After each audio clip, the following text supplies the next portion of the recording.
My name is Rachel Morrison, and 3 days ago I received the first of 47 voicemails that would completely dismantle the version of my life I had carefully rebuilt over 5 years.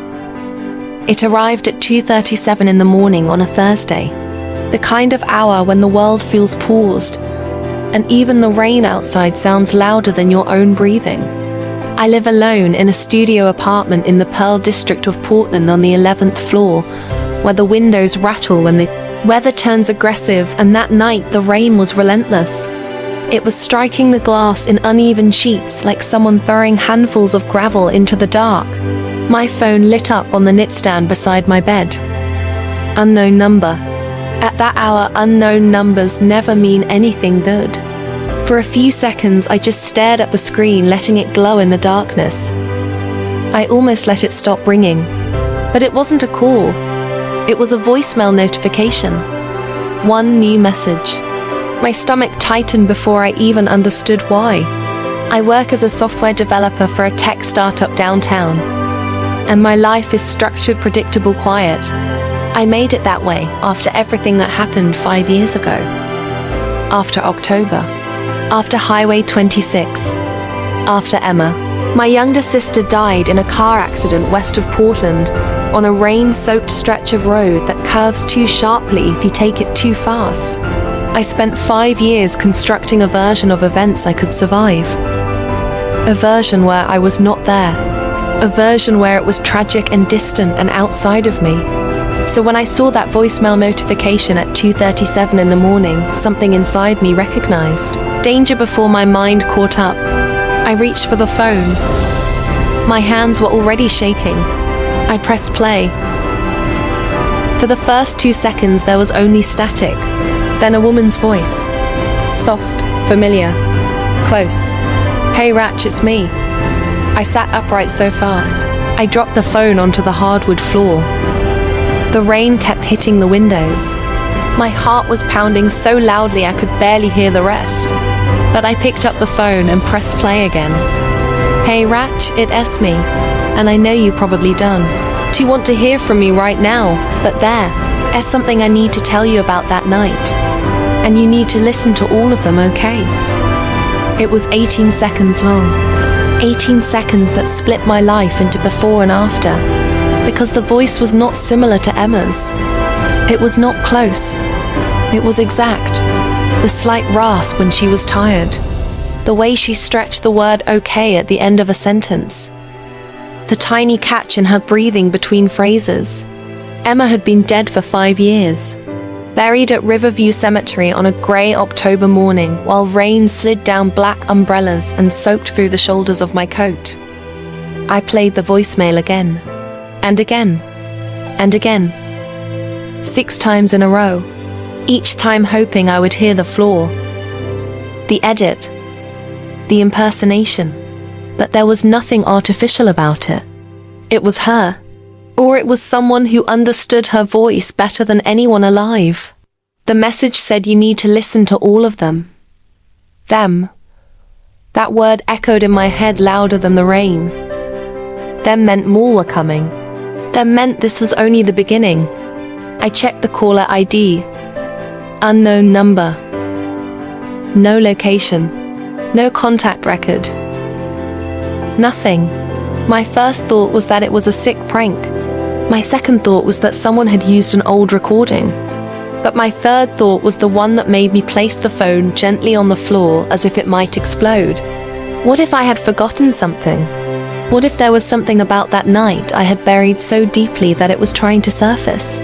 I didn't sleep. I sat on the couch wrapped in a blanket, watching the rain crawl down the windows in crooked streams. The city below was silent. Headlights sliding through mist like distant ghosts. I kept staring at my phone, waiting for it to light up again. At 6:15 in the morning, exactly 3 hours and 38 minutes after the first voicemail, my phone buzzed twice. 2 new messages. Unknown number. My hands felt cold as I unlocked the screen. I pressed play on the second voicemail.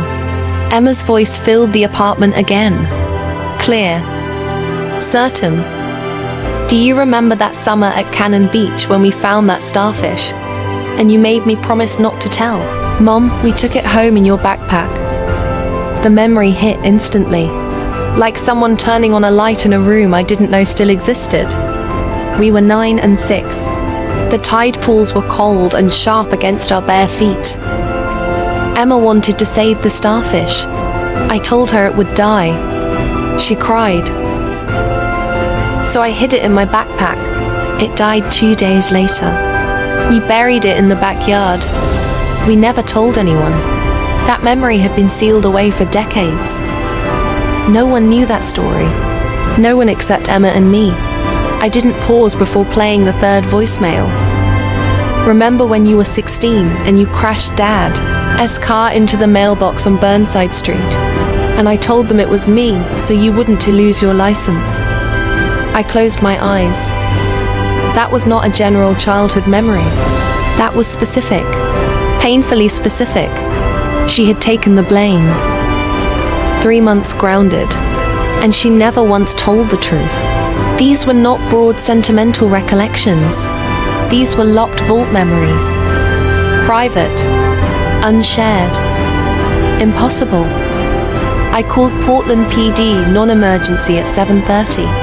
My voice sounded distant to my own ears as I explained that I was receiving voicemails from my dead sister.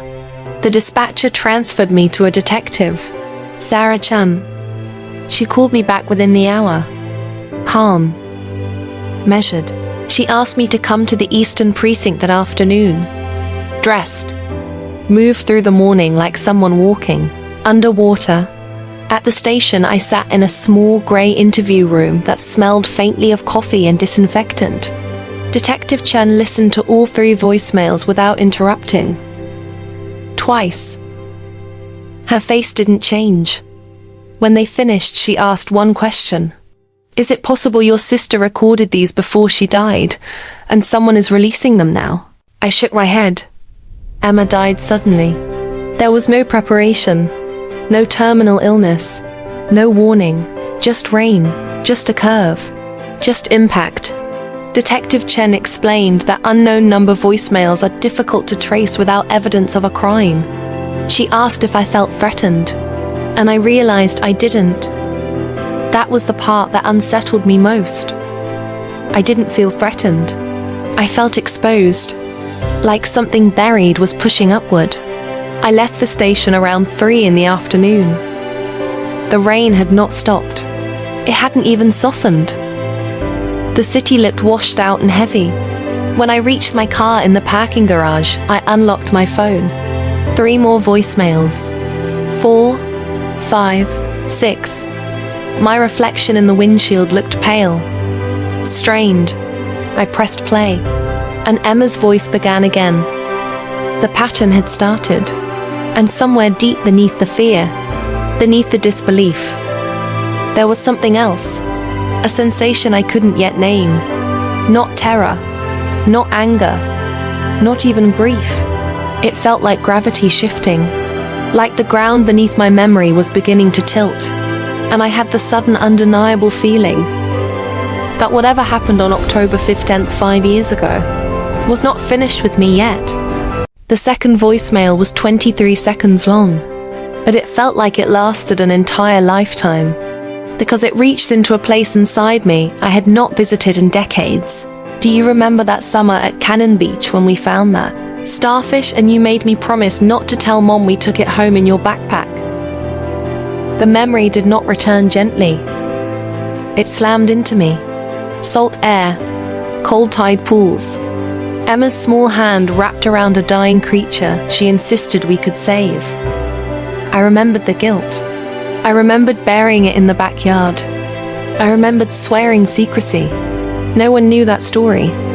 No one, except her. I stood in my kitchen at 6:18 in the morning, replaying it over and over, trying to identify how someone could possibly know something so private.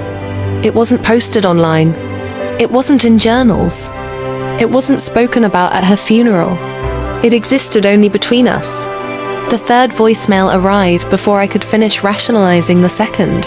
Remember when you were 16 and you crashed Dad's car into the mailbox on Burnside Street? And I told them it was me so you wouldn't lose your license. I felt my throat tighten. That memory carried weight. Emma grounded. Emma blamed. Emma protecting me. It was not nostalgic. It was specific, emotionally charged, detailed. These weren't vague childhood references. They were precision strikes. Whoever was sending these understood the emotional architecture of my life, and they were moving carefully through it. By 7:30, I called Portland PD non-emergency. My voice sounded controlled, professional, almost detached. I explained that I was receiving voicemails from an unknown number using my deceased sister's voice. There was a pause, then transfer music, then Detective Sarah Chun. Her tone was even, measured, grounded. She asked practical questions. Did I recognize the number? Had I shared those memories publicly? Did I believe I was in immediate danger? The word danger felt misplaced. This wasn't danger. It was excavation. She asked me to come to the Eastern Precinct that afternoon. I agreed. The rain continued without pause.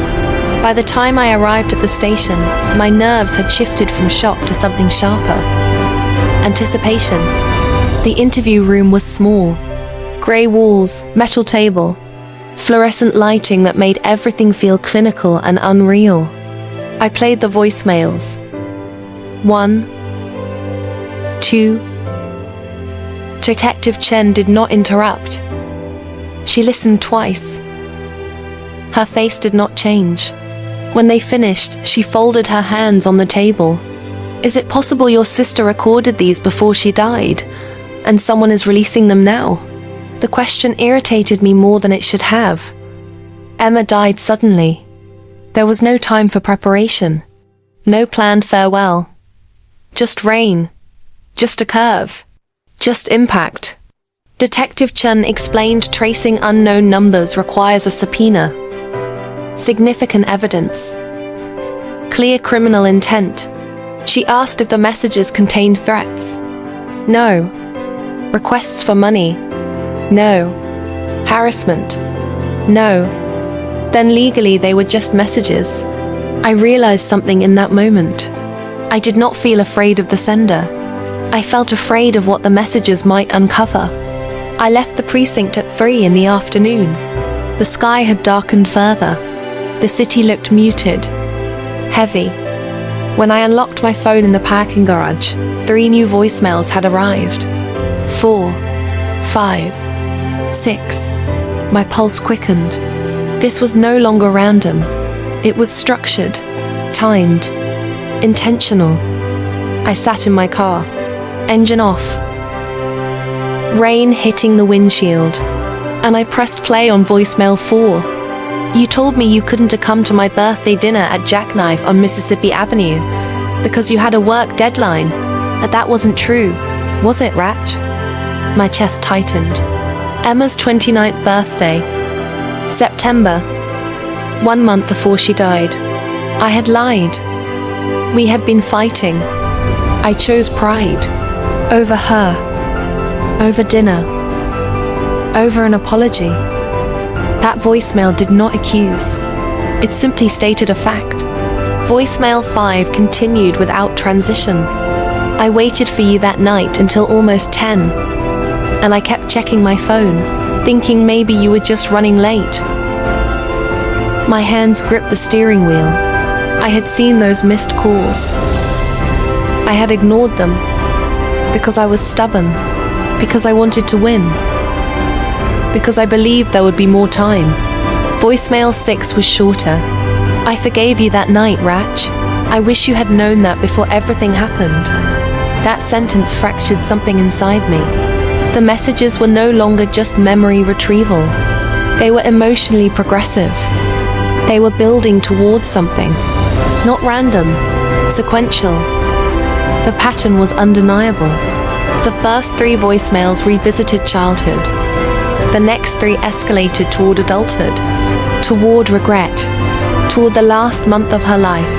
I drove to Stumptown Coffee instead of going home. I could not sit alone in my apartment with Emma's voice echoing in the walls. Inside the cafe, the world looked normal. Baristas steaming milk. People typing on laptops. Rain against glass. Ordinary life continuing. While mine felt like it was peeling apart. I ordered coffee I did not drink. My phone buzzed again. 4 notifications in rapid succession. 7, 8, 9, 10. I put in my headphones. Voicemail 7 referenced her Portland State graduation. I had skipped it. Voicemail 8 referenced a road trip to Seattle. We argued over directions for 2 hours. Voicemail 9 referenced Christmas. I left early for a date. She wanted me to stay. These were not accusations. They were moments. Moments weighted with regret. Moments I had compartmentalized. Moments I told myself were normal sibling friction. Then voicemail 10 began. And everything changed. We need to talk about October 15th, Rach. And I know you don't want to, but you have to remember what really happened that night. My breath stopped. October 15th. The night she died. The date I avoided speaking aloud. The night officially recorded as a single vehicle accident on Highway 26. Rain. Curve. Impact. Fatality. I stared at my reflection in the dark coffee shop window. The version of events I had lived with for 5 years felt suddenly unstable. The message had not accused. It had not blamed. It had used one word. Remember. And somewhere deep beneath fear, beneath denial, something shifted. Because I realized there were gaps, small ones, hairline fractures, in my memory of that night. And I had never examined them. Until now. The rain outside intensified, the sound louder against the glass. And I understood with quiet certainty. The next voicemail would not just revisit the past. It would challenge it. And I was no longer sure I wanted to hear what came next. Voicemail number 4 arrived while I was still sitting in my car in the parking garage. I hadn't even turned the engine off. I just pressed play. And Emma's voice changed everything. You told me you couldn't come to my birthday dinner at Jackknife on Mississippi Avenue because you had a work deadline. Her 29th birthday had been 1 month before the accident, and I didn't go. Not because of work, but because we had been fighting over something so small. I can't even remember what it was now. But I remember the stubbornness. I remember choosing silence over resolution. I remember seeing her missed calls and not answering. If someone you loved called you right now, would you answer? Or would you just assume there would always be another chance? Voicemail 5 started immediately after. I waited for you until almost 10 that night. I kept checking the door, thinking you would walk in. I kept checking my phone, thinking maybe you were just running late. I had to pause the message, because I could see it. Her sitting at that table, glancing at the door, trying to convince herself I would show up. For 5 years, I had convinced myself that missing that dinner didn't matter, that we had time. We didn't. Voicemail 6 was shorter, only 11 seconds. I forgave you that night, Rach. I just wish you had known. I don't remember breathing after that. I don't remember the parking garage anymore. I just remember crying. Not loud, not dramatic, just quiet tears. The kind that come from somewhere deep and old. Guilt doesn't just disappear. It just waits for something to pull it back into the light. When voicemails 7 through 10 arrived, they felt different. Less nostalgic, more direct. Less about memory, more about confrontation. Voicemail 10 said something I hadn't heard out loud in 5 years. We need to talk about October 15th.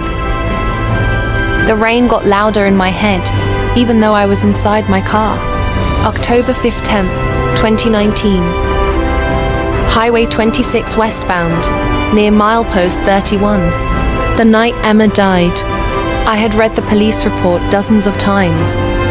Single vehicle accident, heavy rain, lost control on a curve, driver pronounced dead at the scene. I wasn't there.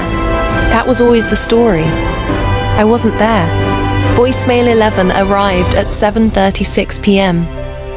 You weren't supposed to be there that night. But you got in the car anyway, because you felt guilty. I froze, because that didn't match the version of reality I had survived on. I wasn't in the car.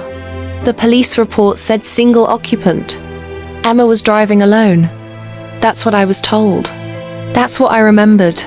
But Emma's voice sounded so certain, calm, unquestioning. Voicemail 12 followed 2 minutes later. You don't remember being in the car because your mind couldn't handle what happened. So it erased itself. I stood up so fast my chair rolled back into the cubicle wall.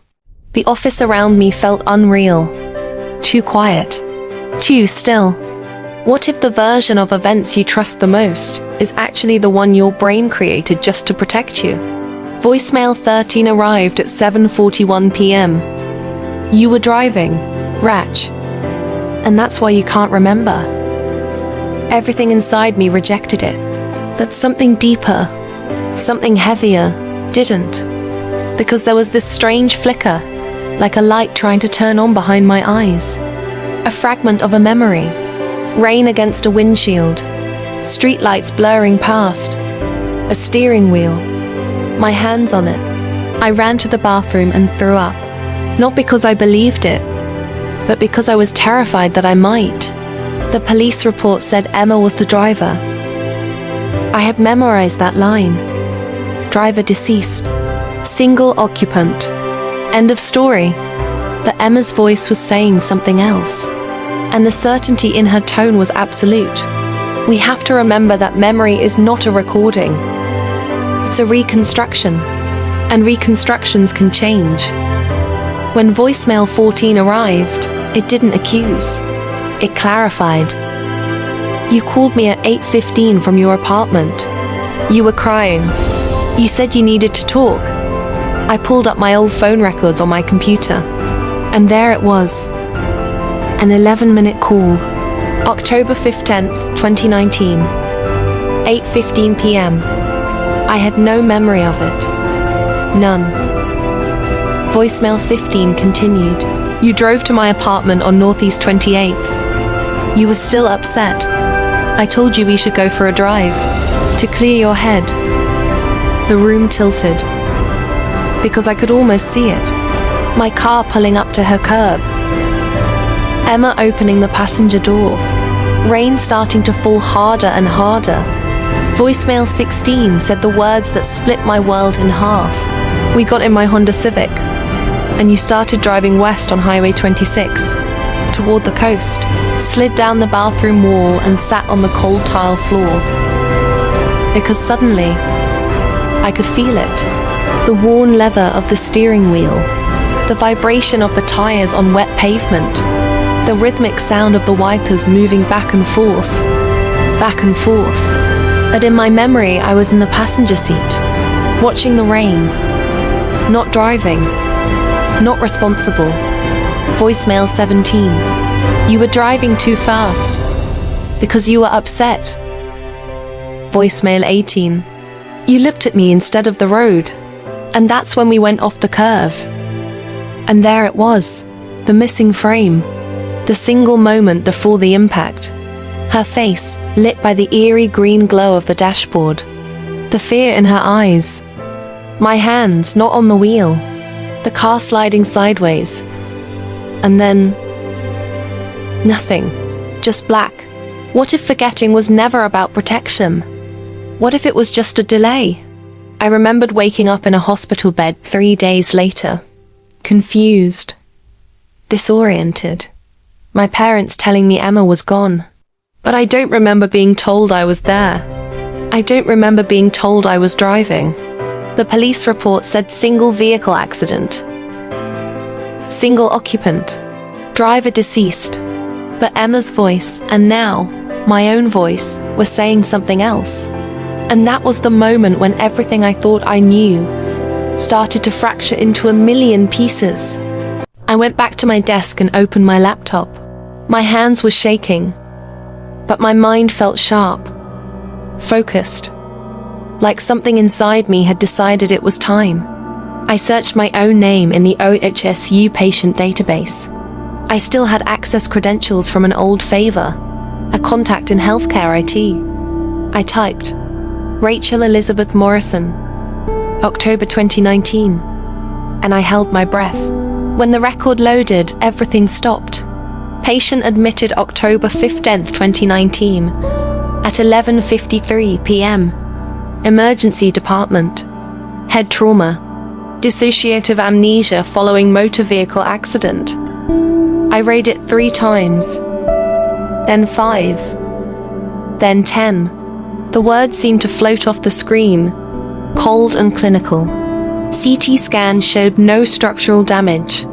Patient unable to recall accident or hours preceding collision. Transported from Highway 26 accident scene.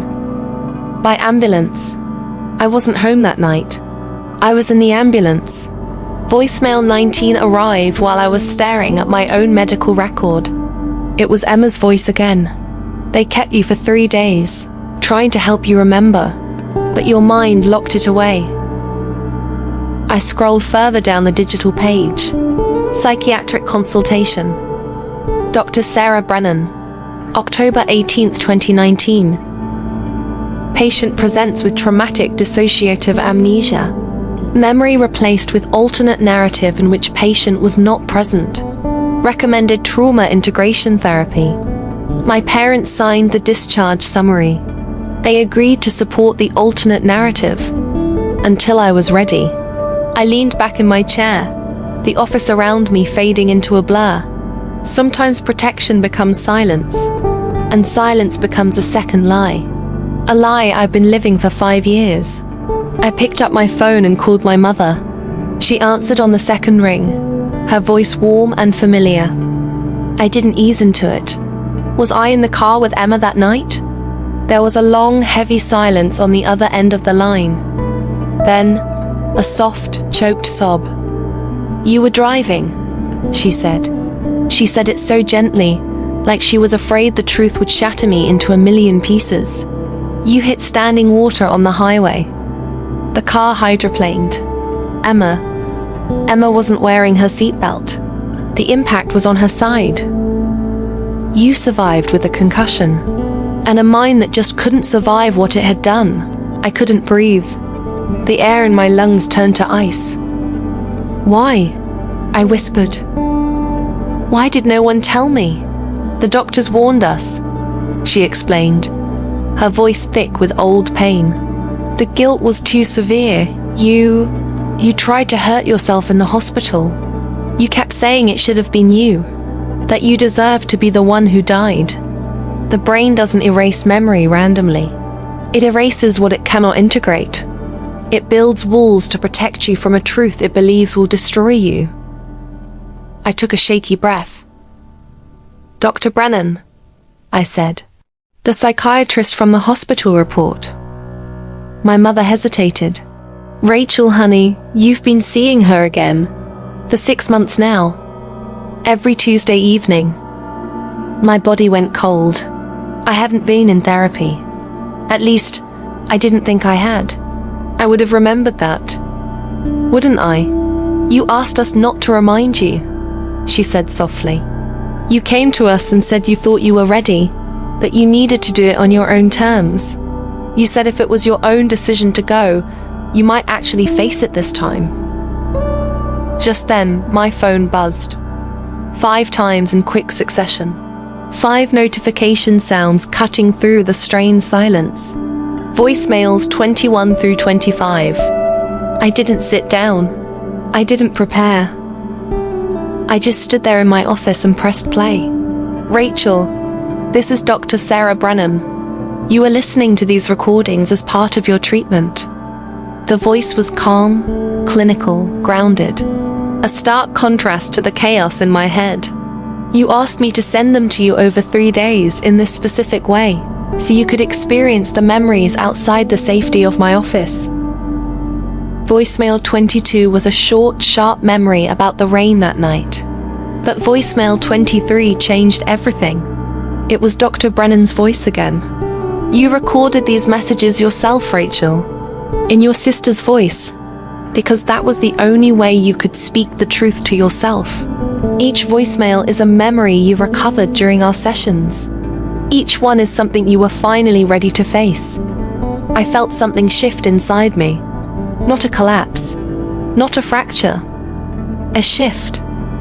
Like tectonic plates realigning after a tremor. I immediately clicked on voicemail 24. My voice. But it was steadier, stronger than I'd ever heard it. It was a recording from weeks ago. My name is Rachel Morrison, and I was driving the car on October 15th, 2019. I was going too fast. I looked away for just a second, and I lost control. Emma died because of me. I didn't recognize the strength in that voice, but I recognized the undeniable, gut-wrenching truth. Voicemail 25 returned to Emma's voice, that now I understood. It wasn't her.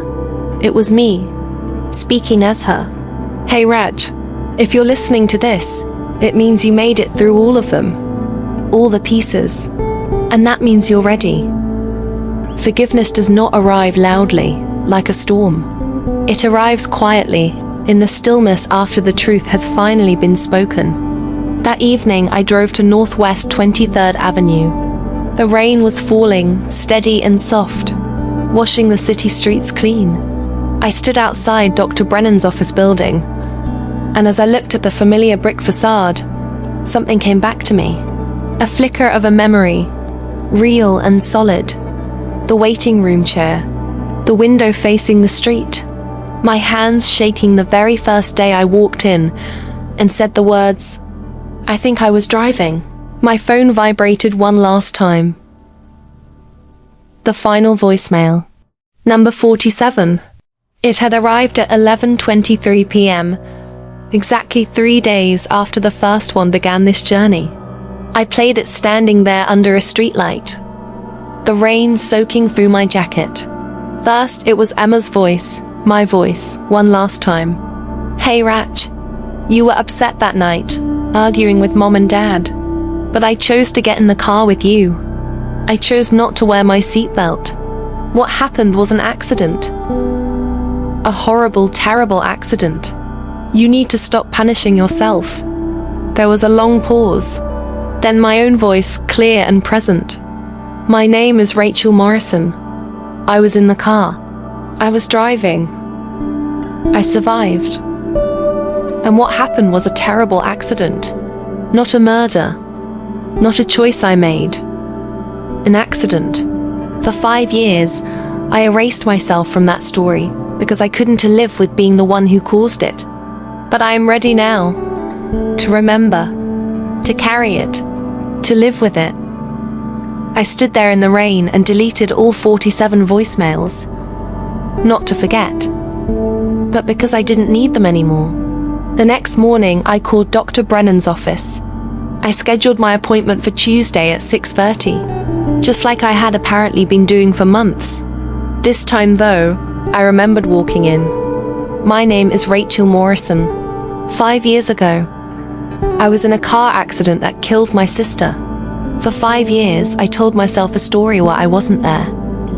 But I was. And I am still here. And I'm finally learning how to live with that. Sometimes the scariest voice is the one inside your own head. Until you finally let it tell the truth. If you love true, creepy horror stories like this, like, share and subscribe to The Day Everything Changed TV.